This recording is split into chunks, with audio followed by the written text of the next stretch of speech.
ಎಲ್ಲರಿಗೂ ನಮಸ್ಕಾರ. Welcome back to my channel. ಇವತ್ತಿನ ವಿಡಿಯೋದಲ್ಲಿ ನಾನಿವತ್ತು ಸೂಪರ್ ಟೇಸ್ಟಿಯಾಗಿ ಮನೆಯಲ್ಲೇ ಮಟನ್ ಬಿರಿಯಾನಿನ ಯಾವ ಥರ ಮಾಡೋದು ಅಂತ ತೋರಿಸ್ಕೊಡ್ತಾ ಇದ್ದೀನಿ. ಈ ಬಿರಿಯಾನಿ ಯಾವ 5 ಸ್ಟಾರ್ ಹೋಟೆಲ್ ರುಚಿಗೂ ಕಡಿಮೆ ಇಲ್ಲ ಅಂತಾನೆ ಹೇಳ್ಬೋದು. ತುಂಬ ಕಡಿಮೆ ಸಮಯದಲ್ಲಿ ತುಂಬ ಕಡಿಮೆ ಪದಾರ್ಥಗಳನ್ನು ಬಳಸ್ಕೊಂಡು ಈ ರುಚಿಕರವಾದಂತಹ ಮಟನ್ ಬಿರಿಯಾನಿನ ಮಾಡ್ಕೋಬಹುದು.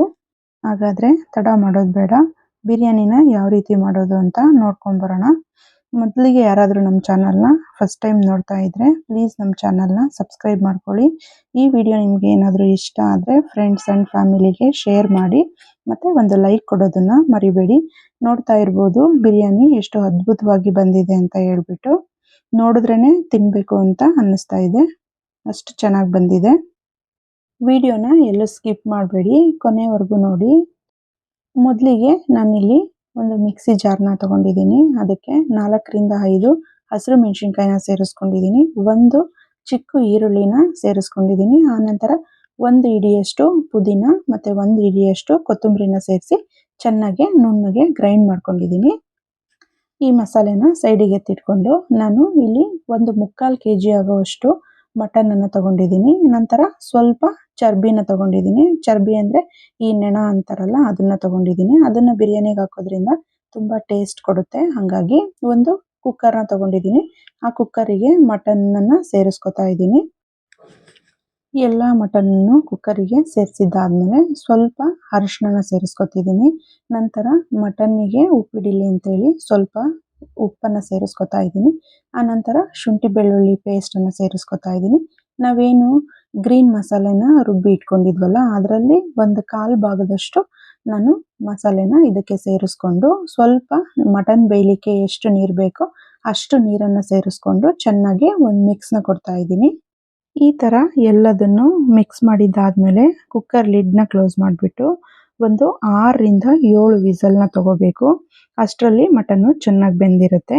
ಆ ಮಟನನ್ನು ಬೇಯಲಿಕ್ಕೆ ಅಂತ ಇಟ್ಬಿಟ್ಟು ನಾನಿಲ್ಲಿ ಅಕ್ಕಿನ ನೆನೆಸ್ಕೊತಾ ಇದ್ದೀನಿ. ನಾನಿಲ್ಲಿ ಬಳಸ್ಕೊತಾ ಇರೋದು ಸೋನಾ ಮಸೂರಿ ಅಕ್ಕಿ.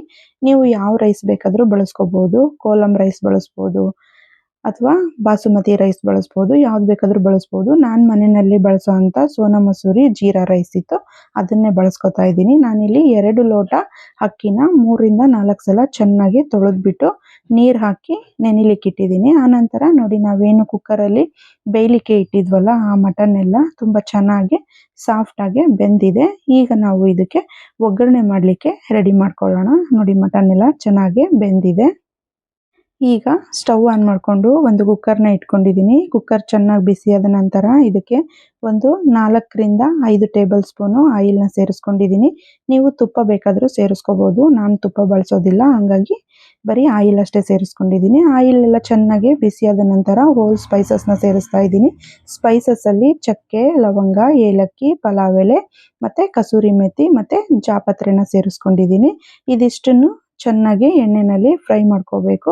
ಆ ನಂತರ ಇದಕ್ಕೆ ಒಂದು 2ರಿಂದ 3 ಚಿಕ್ಕ ಈರುಳ್ಳಿನ ಚಿಕ್ಕದಾಗಿ ಹೆಚ್ಚಿ ಅದನ್ನು ಕೂಡ ಎಣ್ಣೆನಲ್ಲೇ ಸೇರಿಸಿ ಚೆನ್ನಾಗಿ ಫ್ರೈ ಮಾಡ್ಕೋತಾ ಇದ್ದೀನಿ.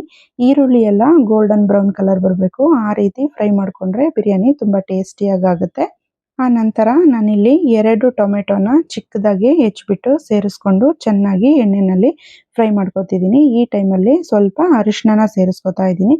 ಅರಿಶಿನ ಸೇರಿಸೋದ್ರಿಂದ ಟೊಮೆಟೊ ಬೇಗ ಸಾಫ್ಟ್ ಆಗುತ್ತೆ ಅಂತ ಹೇಳ್ಬಿಟ್ಟು. ನಂತರ ಸ್ವಲ್ಪ ಶುಂಠಿ ಬೆಳ್ಳುಳ್ಳಿ ಪೇಸ್ಟನ್ನು ಸೇರಿಸ್ಕೊತಿದ್ದೀನಿ. 1 ಟೇಬಲ್ ಸ್ಪೂನಷ್ಟು ಶುಂಠಿ ಬೆಳ್ಳುಳ್ಳಿ ಪೇಸ್ಟ್ ಮಾತ್ರ ಸೇರಿಸಿದ್ದೀನಿ. ಆಲ್ರೆಡಿ ಮಟನ್ ಬೇಯಲಿಕ್ಕೆ ಶುಂಠಿ ಬೆಳ್ಳುಳ್ಳಿ ಪೇಸ್ಟನ್ನು ಬಳಸಿರೋದ್ರಿಂದ ನಾನಿಲ್ಲಿ ಕಡಿಮೆ ಬಳಸ್ತಾ ಇದ್ದೀನಿ. ಇದೆಲ್ಲದನ್ನು ಎಣ್ಣೆಯಲ್ಲಿ ತುಂಬ ಚೆನ್ನಾಗಿ ಫ್ರೈ ಮಾಡ್ಕೋಬೇಕು. ತುಂಬ ಚೆನ್ನಾಗಿ ಎಲ್ಲದು ಫ್ರೈ ಆದರೆ ಬಿರಿಯಾನಿ ತುಂಬ ಟೇಸ್ಟಿಯಾಗಿ ಬರುತ್ತೆ.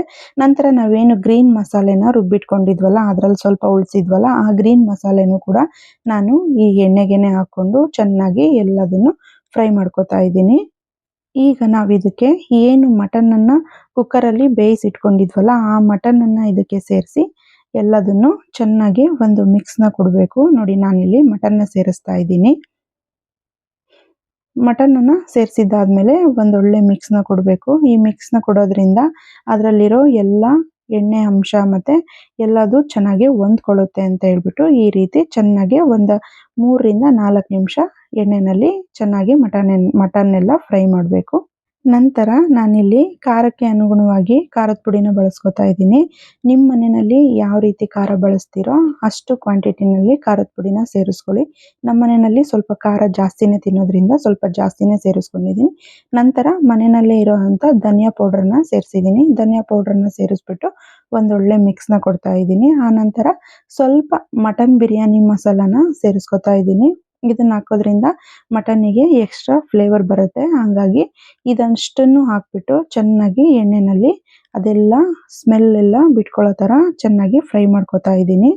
ಎಲ್ಲ ಮಸಾಲೆನೂ ಎಣ್ಣೆಯಲ್ಲಿ ಫ್ರೈ ಆಗ್ತಾ ಇರೋವಾಗ ನೋಡಿ ಯಾವ ರೀತಿ ಕಾಣಿಸ್ತಾ ಇದೆ, ಚೆನ್ನಾಗಿ ಎಣ್ಣೆ ಎಲ್ಲ ಬಿಟ್ಕೊತಿದೆ. ಈ ಟೈಮಲ್ಲಿ ನಾನು ಇದಕ್ಕೆ 1 ಕಪ್ಪಷ್ಟು ಮೊಸರನ್ನ ಸೇರಿಸ್ಕೊತಾ ಇದ್ದೀನಿ. ಮೊಸರನ್ನ ಸೇರಿಸೋದ್ರಿಂದ ಬಿರಿಯಾನಿಗೆ ಒಳ್ಳೆ ಟೇಸ್ಟ್ ಬರುತ್ತೆ. ಹಾಗಾಗಿ ಮೊಸರನ್ನ ಸೇರಿಸ್ಕೊಂಡು ಒಂದೊಳ್ಳೆ ಮಿಕ್ಸ್ನ ಕೊಡ್ತಾ ಇದ್ದೀನಿ.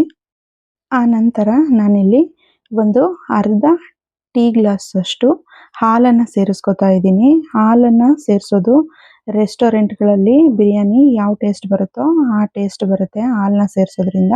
ಅದಕ್ಕೆ ಒಂದು ಅರ್ಧ ಗ್ಲಾಸಷ್ಟು ನಾನು ಹಾಲನ್ನ ಸೇರಿಸ್ಕೊಂಡು ಒಂದೊಳ್ಳೆ ಮಿಕ್ಸ್ನ ಕೊಟ್ಟಿದ್ದೀನಿ. ನಂತರ ಅದೆಲ್ಲ ಚೆನ್ನಾಗಿ ಫ್ರೈ ಆಗಿದೆ. ಈಗ ನಾವೇನು ಮಟನನ್ನು ಬೇಯಿಸಿ ಇಟ್ಕೊಂಡಿದ್ವಲ್ಲ ಆ ನೀರನ್ನು ಇದಕ್ಕೆ ಸೇರಿಸಿ ಚೆನ್ನಾಗಿ ಮಿಕ್ಸ್ ಮಾಡ್ಕೊತಾ ಇದ್ದೀನಿ. ನಾನು ತಗೊಂಡಿರೋ ಅಕ್ಕಿಗೆ ಆ ನೀರು ಸಾಕಾಗೋದಿಲ್ಲ. ಹಾಗಾಗಿ ಮಟನ್ನಲ್ಲಿ ಎಷ್ಟು ಬೇಯಲಿಕ್ಕೆ ನೀರು ಹಾಕಿದ್ವೋ ಆ ನೀರನ್ನು ಸೇರಿಸಿ ನಂತರ ಅಕ್ಕಿಗೆ ಬೇಕಾಗಿರೋವಷ್ಟು ನೀರನ್ನು ನಾನು ಸೇರಿಸ್ಕೊತಾ ಇದ್ದೀನಿ. ನಾನು 2 ಲೋಟ ಅಕ್ಕಿನ ತಗೊಂಡಿದ್ರಿಂದ 4 ಲೋಟ ನೀರನ್ನು ಸೇರಿಸ್ಕೊತಾ ಇದ್ದೀನಿ. ಅದಕ್ಕೆ ನಾನಿಲ್ಲಿ ಎಕ್ಸ್ಟ್ರಾ ನೀರನ್ನ ಸೇರಿಸಿ ಚೆನ್ನಾಗಿ ಮಿಕ್ಸ್ ಮಾಡ್ತಾ ಇದ್ದೀನಿ. ನೋಡಿ ಈಗ ಇದು ಚೆನ್ನಾಗಿ ಕುದಿ ಬರಬೇಕು. ಕುದಿ ಬರೋವಾಗ ನಾವು ಏನು ನೆನೆಸಿ ಇಟ್ಕೊಂಡಿದ್ವಲ್ಲ ಆ ಅಕ್ಕಿನ ಇದಕ್ಕೆ ಸೇರಿಸ್ಕೋಬೇಕು. ನಾನಿಲ್ಲಿ ಅಕ್ಕಿನ ಸೇರಿಸ್ಕೊತಾ ಇದ್ದೀನಿ. ಅಕ್ಕಿನ ಒಂದು 20ರಿಂದ 30 ನಿಮಿಷ ನೀರಲ್ಲಿ ನೆನೆಸೋದ್ರಿಂದ ಅನ್ನ ತುಂಬ ಉದುರಾಗಿ ತುಂಬ ಸಾಫ್ಟಾಗಿ ಚೆನ್ನಾಗಾಗುತ್ತೆ. ಹಾಗಾಗಿ ಮುಂಚೆನೇ ಅಕ್ಕಿನ ನೆನೆಸಿಟ್ಕೋಬೇಕು. ನೋಡಿ ಅಕ್ಕಿ ಎಲ್ಲ ಸೇರಿಸಿದ್ದಾದಮೇಲೆ ಒಂದೊಳ್ಳೆ ಮಿಕ್ಸ್ನ ಕೊಡಬೇಕು ಫಸ್ಟು.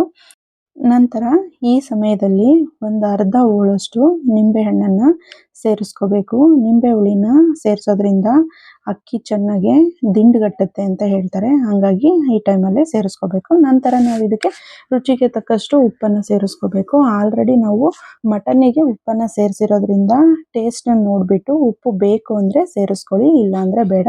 ಕೊನೆಯದಾಗಿ ನಾನು ಪಲಾವ್ ಎಲೆನ ಸೇರಿಸ್ಬಿಟ್ಟು ಲಿಡ್ನ ಕ್ಲೋಸ್ ಮಾಡಿ 2 ವಿಸಲ್ನ ತಗೊಂಡಿದ್ದೀನಿ. ನೋಡ್ತಾ ಇರ್ಬೋದು ಬಿರಿಯಾನಿ ಯಾವ ರೀತಿ ಬಂದಿದೆ ಅಂತ ಹೇಳ್ಬಿಟ್ಟು. ಪರ್ಫೆಕ್ಟಾಗಿ ತುಂಬಾ ಅದ್ಭುತವಾಗಿ ತುಂಬ ರುಚಿಯಾಗಿಯೇ ರೆಡಿಯಾಗಿತ್ತು ಅಂತಲೇ ಹೇಳ್ಬೋದು. ಈ ರೀತಿ ಮಟನ್ ಬಿರಿಯಾನಿ ನಿಮಗೂ ಇಷ್ಟ ಆಗಿದ್ದರೆ ಮನೆಯಲ್ಲಿ ಒಂದ್ಸಲ ನಾನು ತೋರಿಸ್ಕೊಟ್ಟಿರೋ ರೀತಿಯಲ್ಲಿ ಟ್ರೈ ಮಾಡಿ.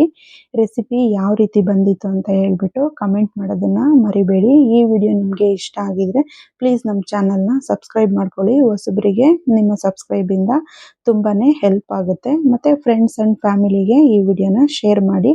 ಈ ವಿಡಿಯೋನ ನೋಡಿದ್ದಕ್ಕಾಗಿ ಧನ್ಯವಾದಗಳು.